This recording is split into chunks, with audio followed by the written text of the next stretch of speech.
Living on a remote outback cattle station might sound romantic, but with some properties spanning the size of a European country, loneliness and isolation can bring people undone. Thankfully, the Flying Padre has been coming to the rescue for decades. And even though it's now easier to communicate in the outback through internet and phones, the Flying Padres are more relevant than ever, as Caitlin Gribben reports from outback Queensland.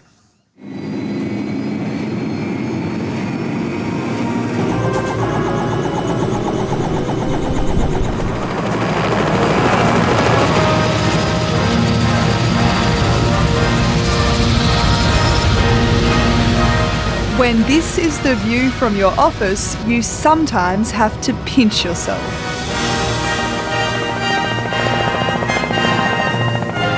I don't know what I'd do without this job. It's such a great job, you know. I just couldn't ask for any more. It's fantastic. This is no joyride. Simon and Natalie Steele have a hard day's work ahead of them. The Salvation Army's Flying Padres are about to land at Castellaro, a tiny dot on the map in far northwest Queensland. The Flying Padres are superstars in Castellaro. Wow, good to see you again. Today they're visiting the Indigenous community's primary school. Is this what it's usually like when you come up here? It is actually, yeah. Maybe a little bit more. Yeah. When we came here 7 years ago, we started giving out hampers and all sorts of things. You know, we really want to give people a hand up, not a hand out kind of thing. Okay, we need some volunteers to help us. Who wants to help us take these shoes over? Thanks, Kenny boy. In a community that doesn't have much, Simon and Natalie know exactly where parents need a hand. No, that's pushing. On their previous visit, Simon and Natalie measured the children's feet. There you go. Thanks, Jakira. Today they've returned with brand new shoes. That should be all right. It means everything to me. They received shoes, I think last year, was it? They received shoes. They was happy with the shoes that they got. And they come home showing off their shoes and put them all up. Well, this is from Nat and Simon. I said, this is a special gift. Okay, hold that half. That's it. Thank you, fantastic. It's no wonder these Flying Padres are a hit. So thank you. Thank you, very good. In a little town where your dog is free to wander over to school, a helicopter in the playground is a big deal. Is that yummy? Yeah. Simon and Natalie's visits are not just for the kids, they're a true community event.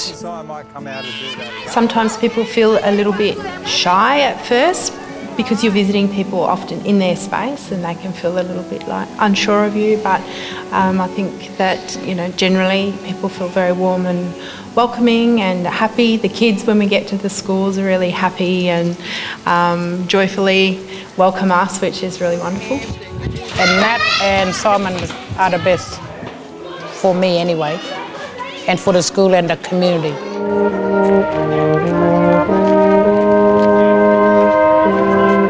The Salvation Army has been a crucial part of outback life for decades. The Flying Padres started in Darwin 70 years ago, and this year they're celebrating 50 in Queensland. Welcome to you all. Thanks very much. We really appreciate you coming, especially to those who have come so far. In Mount Isa recently, Padres past and present gathered to mark the occasion. And how great it is to get together and just enjoy this time of celebration and each other's company, and to celebrate what God has done over these years. The Outback Flying Service in Queensland began in 1965 in Longreach. The late Alf Dawkins was the first Flying Padre who got around in a tiny four-seater plane. His wife Nola recalled the moment they were asked by the Salvation Army Commissioner to head west. And Alf said to him, "Look, you don't know what you're asking." He said, "Look, The only solo flight I've ever done was from Archerfield to Casino and back. And I knew that if I got off the edge of Australia, over the sea, I would be off track. But after much thought, prayer and soul searching, he said, "Oh, we'll give it a go." There was plenty of time for reminiscing at the anniversary celebrations. Joyce McCulloch grew up on Northern Territory cattle stations. Sometimes the only visitor her family would get was from someone arriving by plane. When we heard a plane flying overhead, Mum would always race outside. She'd look up and she'd say, it's the Salvation Army. So she'd race straight back in, start cooking straight away for a fresh smoko for them. But that was a real salvation for my mum. They would bring Mum out magazines and newspapers and just update her on world affairs, because back then, of course, we didn't have TV or radio. Most remote cattle stations do have TV, radio and internet, but Joyce McCulloch says the Flying Padres are needed more than ever. People still need that person-to-person communication, because there is nothing more than actually talking to someone, reading how they're receiving your communication, feeling their empathy coming back at you. Like Facebook doesn't give that. Texting doesn't give that. Talking on the phone doesn't give that. It's that face-to-face. So women in the bush, men in the bush still really need that. There's still a ministry there, even though we've got technology now, and there's still that one-to-one that's needed, the communication one-to-one with people that they need, really. And I think that it's important that that's still going.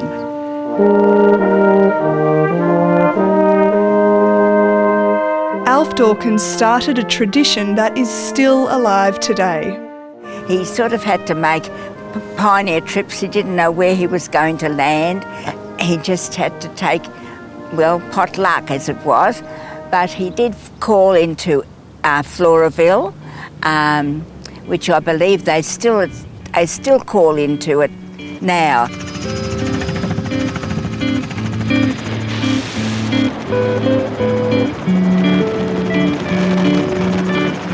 And that's the next stop for Simon and Natalie Steele. Floraville Station near Burketown in the Gulf of Carpentaria is one of the most remote cattle stations in Australia. It spans 97,000 hectares or 240,000 acres by the old scale. At the helm is Ernie Camp and his wife Kylie.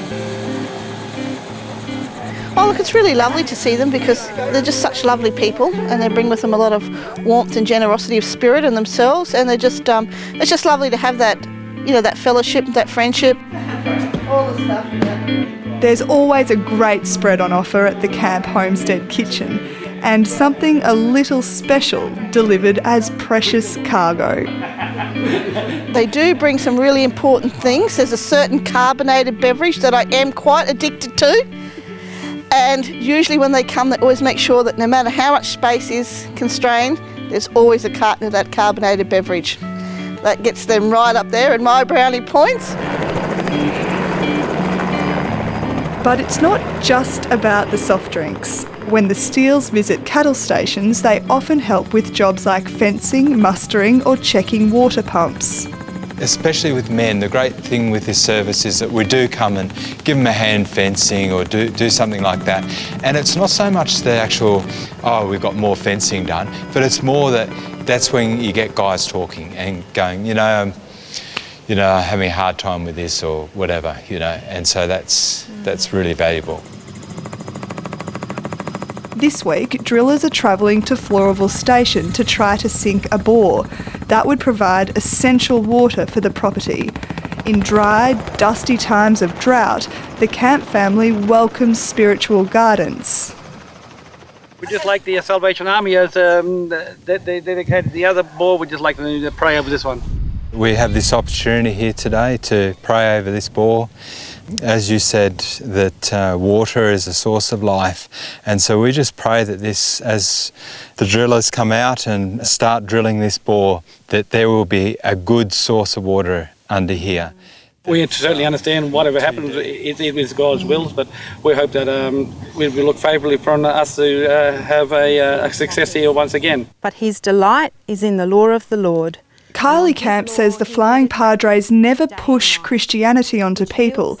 They let their actions do the talking. They've been with us through those floods, which were pretty difficult. They're through us with this current drought. They've helped us a lot with just little things sometimes, little instances, things, sick children,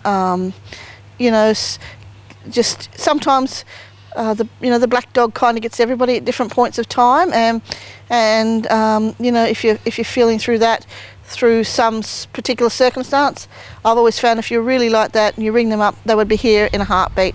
Let's say great. Lord, we just thank you for this time together with Ernie and Kylie's being on their property, and we just thank you for the Flying Padres have also brought some city services to the outback. For all the really important things, I guess you could say, in our family life together, the Salvos have been there. So Ernie and I were married by the Salvation Army Flying Padre. Our 4 children have all been dedicated, which is the Salvation Army equivalent of a christening. The camp's 4 children are now living away from the property at boarding school. But when the kids are around, the Flying Padres always make sure there's something special in the chopper. Can't go wrong with chocolate and cake and a visit to Brumbies en route. Can I say that commercial name on landline? That's all right. Edit that out.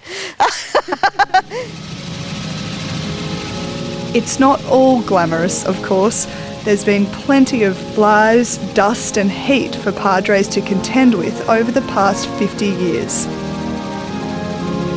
But when your day ends like this, there's not much to complain about. And it's really down to earth and really real. I guess you don't have all the conveniences of the coast, and the people are very different too. And it feels like that's the way it should be,